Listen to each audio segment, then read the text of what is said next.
Depuis ce matin, j'ai l'impression d'être dans un cimetière. Je vous invite à vous lever. Nous allons louer l'Éternel avant d'écouter sa parole. Ton amour nous environne,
Le texte qui nous est donc proposé ce matin met en évidence la mission de Jésus pour le monde en perdition, laquelle mission porte non sur la condamnation de ce monde, mais consiste à sauver tous les hommes.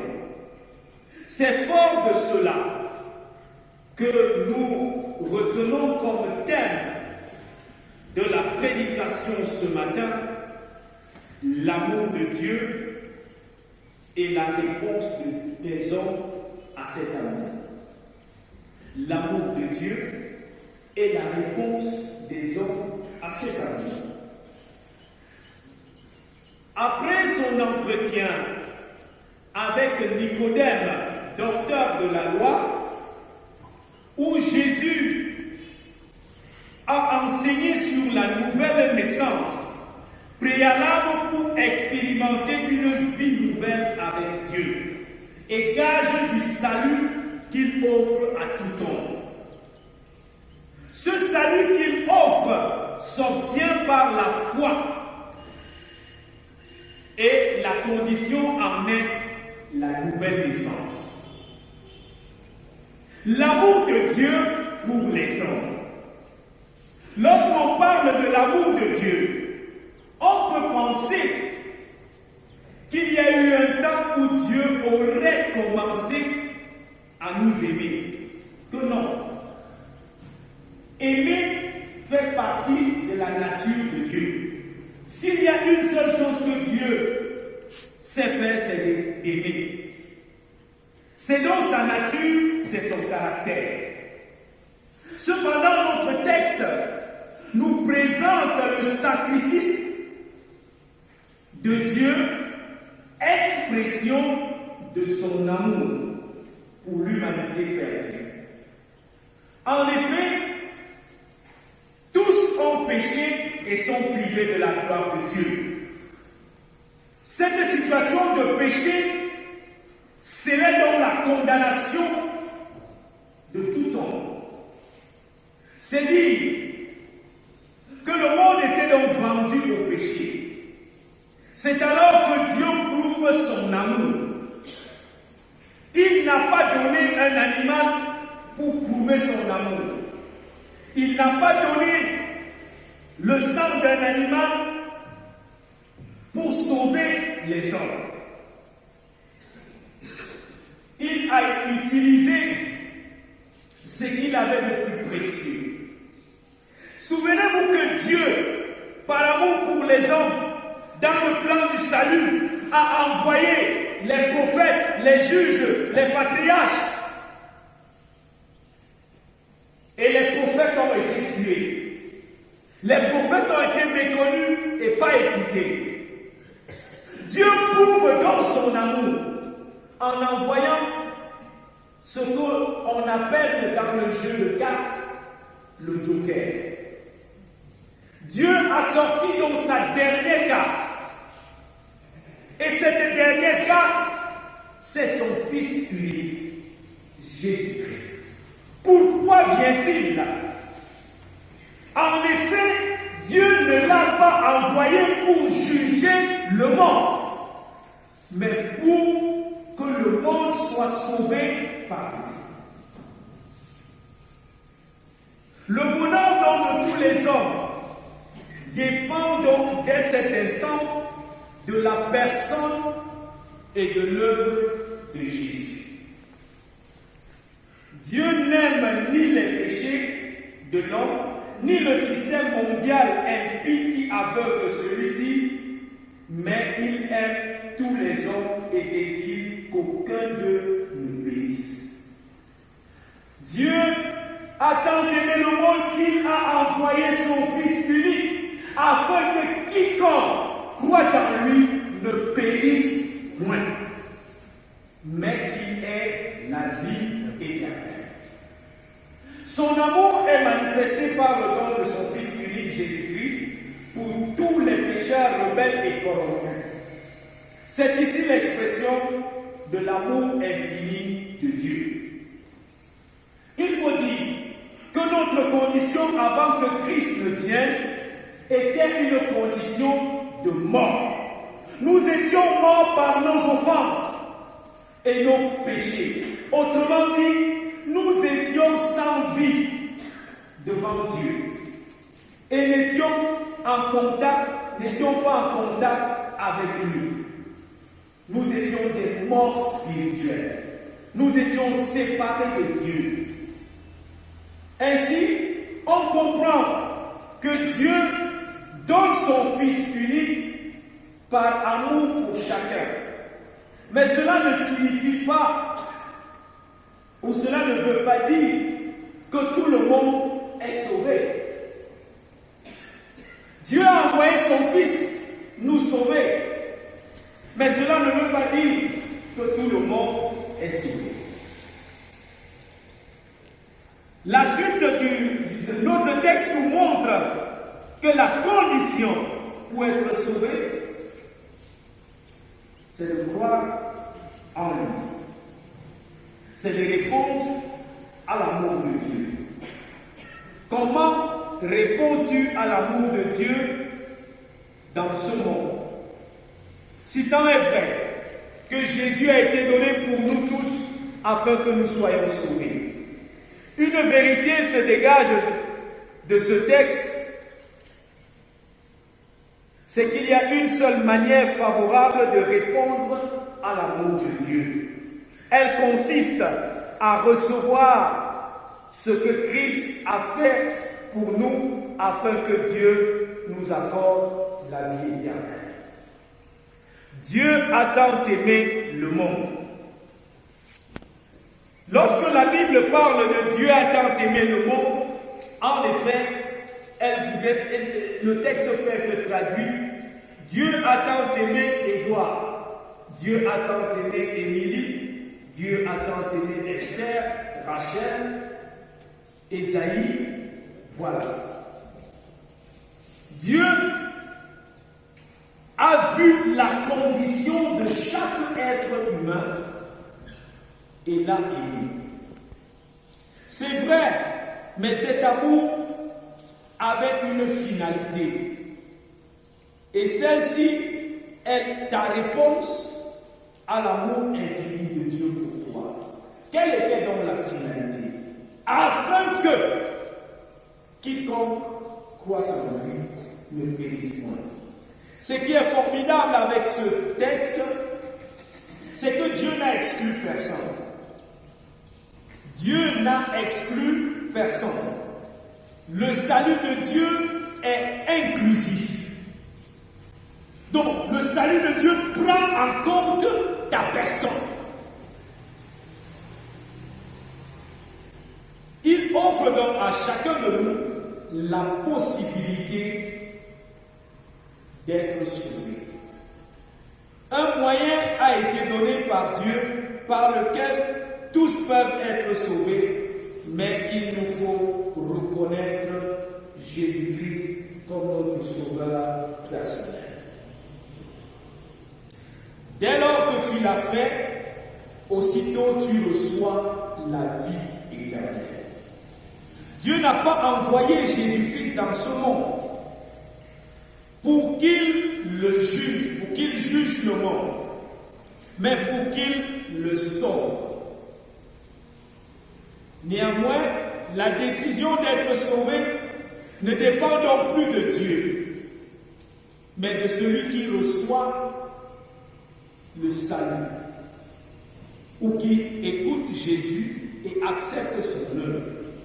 Dieu a envoyé son Fils souffrir, verser son sang et mourir, afin que le monde soit sauvé par lui. À travers cette œuvre à la croix, toi et moi, nous pouvions être sauvés. Il suffit de croire en Jésus-Christ.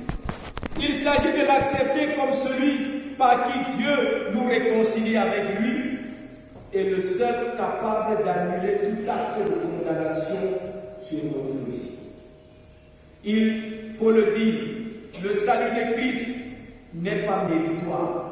Mais vous savez pourquoi est-ce que les hommes sont peu sensibles à l'amour de Dieu?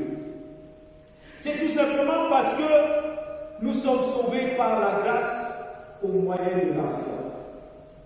C'est un don. Et c'est très dangereux de refuser un don. Bon, pas le genre de don qu'on fait quand même. Mais le don de Dieu, le refuser, c'est très dangereux. Refuser ce don, qui n'est pas la résultante d'un mérite, mais qui est la résultante de l'amour de Dieu, c'est très dangereux, c'est même suicidaire pour la personne. Chers frères et sœurs, on note deux attitudes ou réponses à l'amour de Dieu. Ceux qui répondent favorablement à l'amour de Dieu et ceux qui rejettent cet amour. C'est les deux possibilités. Notre destinée éternelle se décide par notre attitude envers le Fils de Dieu. Croire en lui, c'est avoir la vie. Ne pas croire en lui, c'est accepter la condamnation. Quiconque croit au Sauveur n'est pas jugé, mais celui qui ne croit pas en lui est déjà jugé. Voilà les deux possibilités qui s'offrent à nous.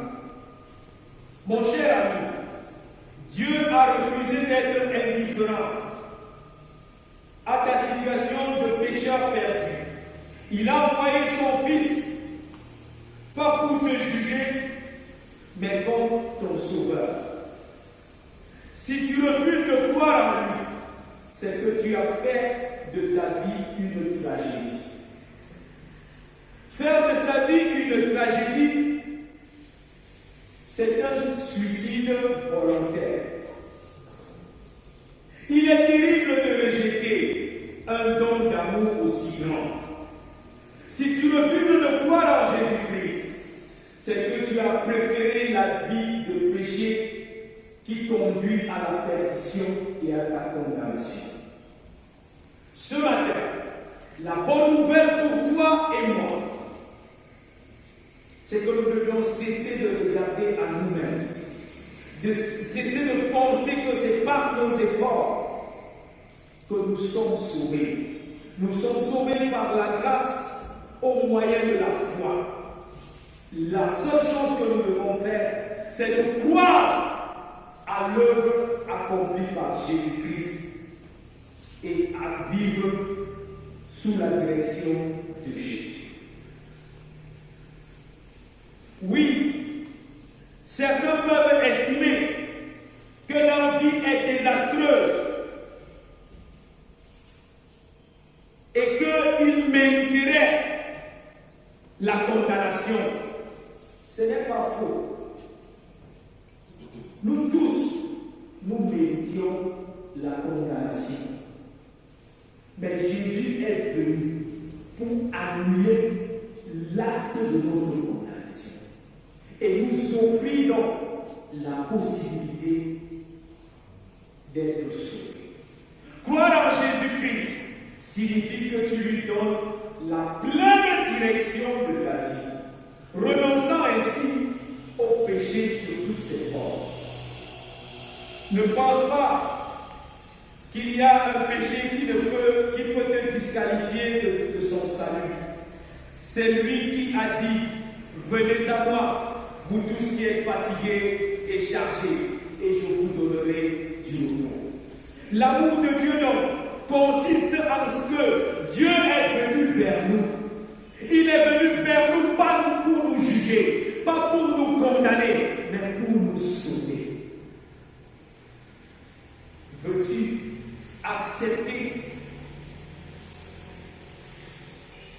l'amour de Dieu, croire en Jésus-Christ par la foi et obtenir le pardon de tes péchés? La réponse dépend de toi.